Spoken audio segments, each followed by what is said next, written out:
پیچھے ہم نے جن بھی سوالات کو ایڈریس کیا، میرے خیال سے ان میں ہم نے تمام چیزوں کو ڈسکس کیا جو اس موضوع کے ریلیٹ تھی، لیکن پھر بھی بالعموم لوگ یہ سننا چاہ رہے ہوتے ہیں کہ ایک واضح سوال ہو اور اس کا واضح ہی جواب ہونا چاہیے. تو اس کانٹیکس کا ہمارا آخری سوال ہے کہ کیا قرآن مجید میں براہ راست کوئی تویز کا ذکر آیا، یا اس سے ملتے جلتے الفاظ جھاڑ پھونک یا حفاظت سے اقدامات کے لیے کوئی علاماتی طور پر قرآن نے کسی پوائنٹ کو پن کر کے بیان کیا؟ قرآن مجید میں اس چیز کو اگر بیان کیا گیا ہے تو تقریباً وہ منفی معنوں میں ہی بیان کیا گیا ہے.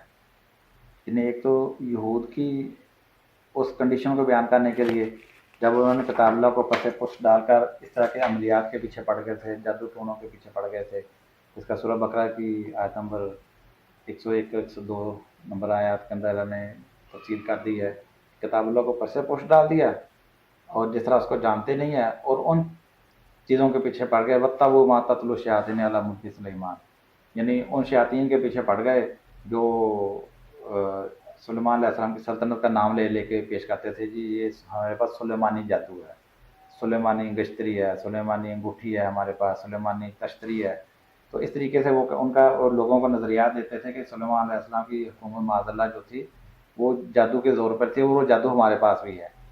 تو اس طرح کی چیزیں یا ایسے عملیات کے پیچھے پڑ گئے تو جس کے ذریعے وہ میاں بیوی کے درمیان جدائی پیدا کر دیتے تھے. یعنی ان کے بعد مرید آتے ہیں کہ جناب میں تو فلاں کے ساتھ شادی کرنا چاہتا ہوں لیکن اس کی شادی دوسری جگہ پہ ہو گئی ہے، تو وہ ادھر سے اس کا نکاح تڑوا کے تو ادھر کرنے کے لیے، حالانکہ اللہ طرف آتا ہے وما ہم بزارین من احد الا باذن اللہ، اللہ کے حکم کے بارے کسی کو کوئی نقصان نہیں پہنچا سکتے تھے. حالانکہ ان کو بتا دیا گیا تھا کہ جو بھی ان چیزوں کا خریدار بنا اس کا آخرت کے اندر کوئی حصہ نہیں ہے. ٹھیک ہے نا، اس کا انجام کیا ہے، آخرت کے اندر کوئی حصہ نہیں ہے. اچھا، پھر اللہ تعالیٰ نے فرمایا کہ یہود کا ذکر کرتے ہوئے سورہ نساء میں فرمایا کہ یؤمنون بالجبت والطاغوت، یعنی ایمانیات کو چھوڑا، اصل اخلاقیات کو چھوڑا، دین کو چھوڑا، رسول اللہ صلی اللہ علیہ وسلم کے اوپر ایمان لانے کے بجائے کس کام میں پڑ گئے، یؤمنون بالجبت والطاغوت، یعنی سفلی علوم، اس طرح کے یہ جو جادو ٹونے اور روحوں سے مدد اور یہ مکاشفات اور یہ ساری روحانی دنیا کے ان ساری چیزوں کے پیچھے پڑے، شیطان پرستی کے پیچھے پڑ گئے، اس کے اوپر ایمان لانے کے اوپر تل گئے. یہ اللہ تعالیٰ نے اس کا ذکر کیا. اسی طرح ایک جگہ پہ اللہ تعالیٰ نے بتایا کہ موت کے منظر کا ذکر کرتے ہوئے فرمایا کہ جب پنڈلی سے پنڈلی ملا دی جائے گی، ٹھیک ہے نا، اور اللہ کے بھج جانے کا وقت آئے گا، تو کہا وہاں پہ کہا جائے قیل من راق، کوئی ہے جھاڑ پھونک کرنے والا کوئی؟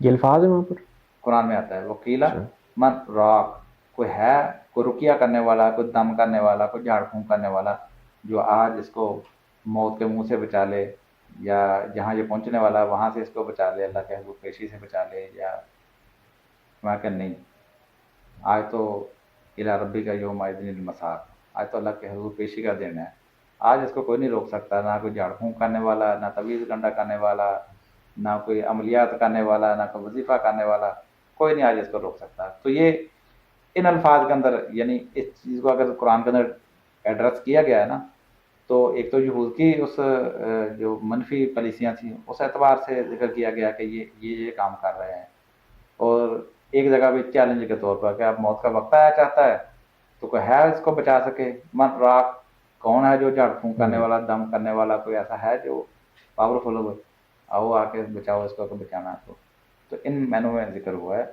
اور کسی معنوں میں نہیں ہوا. ٹھیک ہے ڈاکٹر صاحب، یا بہت شکریہ. سورہ فلق اور سورہ ناس ہے، اس کا بتا دیا گیا کہ اس کے ذریعے سے آپ اللہ کی پناہ میں آؤ. ٹھیک ہے نا، وہ صورتیں ہمیں بتا دی گئی ہیں. تو وہ بھی دعائیہ چیزیں ہیں، تو دعا ہم نے اللہ سے کرنی ہے، دعا کرنا اللہ کی عبادت ہے. اور جب ہم اس کے بجائے دوسری چیزوں کے اوپر چلے جائیں کہ وہ غیر اللہ کی طرف ہمارا فوکس ہو جائے گا. ٹھیک ہے ڈاکٹر صاحب، بہت شکریہ. ہمارے سوالات کا اختتام ہو چکا ہے، ملیں گے کسی اور چیز کے اندر. السلام علیکم ورحمۃ اللہ وبرکاتہ.